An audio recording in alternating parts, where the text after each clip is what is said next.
Então eu resolvi fazer fisioterapia, porque eu não queria ser médica. Eu queria cuidar das pessoas. Mas como é que você veio parar nesse segmento diferente? Porque você é formado em fisioterapia, né? Você poderia estar numa academia, você poderia estar trabalhando no time de futebol, até na fisioterapia a mais comum, que digamos assim, né? Uma clínica, etc. Mas você veio para falar sobre morte, sobre paliativismo. Por quê? Então, eu perdi meu pai quando eu tinha 7 anos, num acidente de carro. E não me deixaram ir no enterro. Então, eu nunca tive essa despedida. Então, desde pequena, eu tenho esse chamado para o cuidado. E eu sempre me entendi como essa pessoa do cuidado.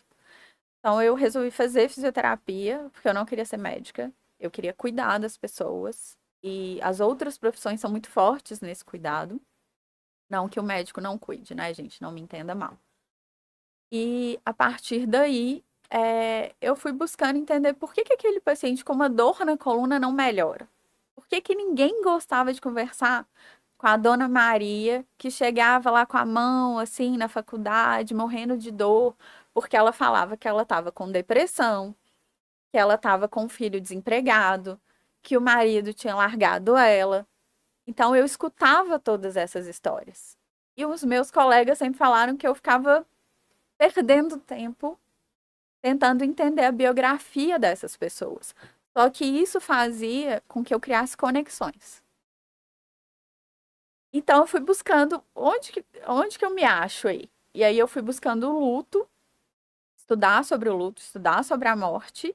E aí eu vi o cuidado paliativo como o lugar que eu queria estar, que é cuidar de pessoas para que elas tenham qualidade de vida, para que elas vivam até o momento da sua morte, não o contrário, porque normalmente a gente vê as pessoas morrendo porque tiveram um diagnóstico e aí não querem mais continuar, né, nessa vida.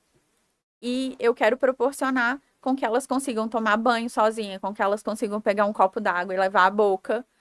E elas me trazem essa alegria. Então, por isso eu vim parar nessa seara do cuidado paliativo. E isso antes de você decidir ser fisioterapeuta, você já tinha essa noção?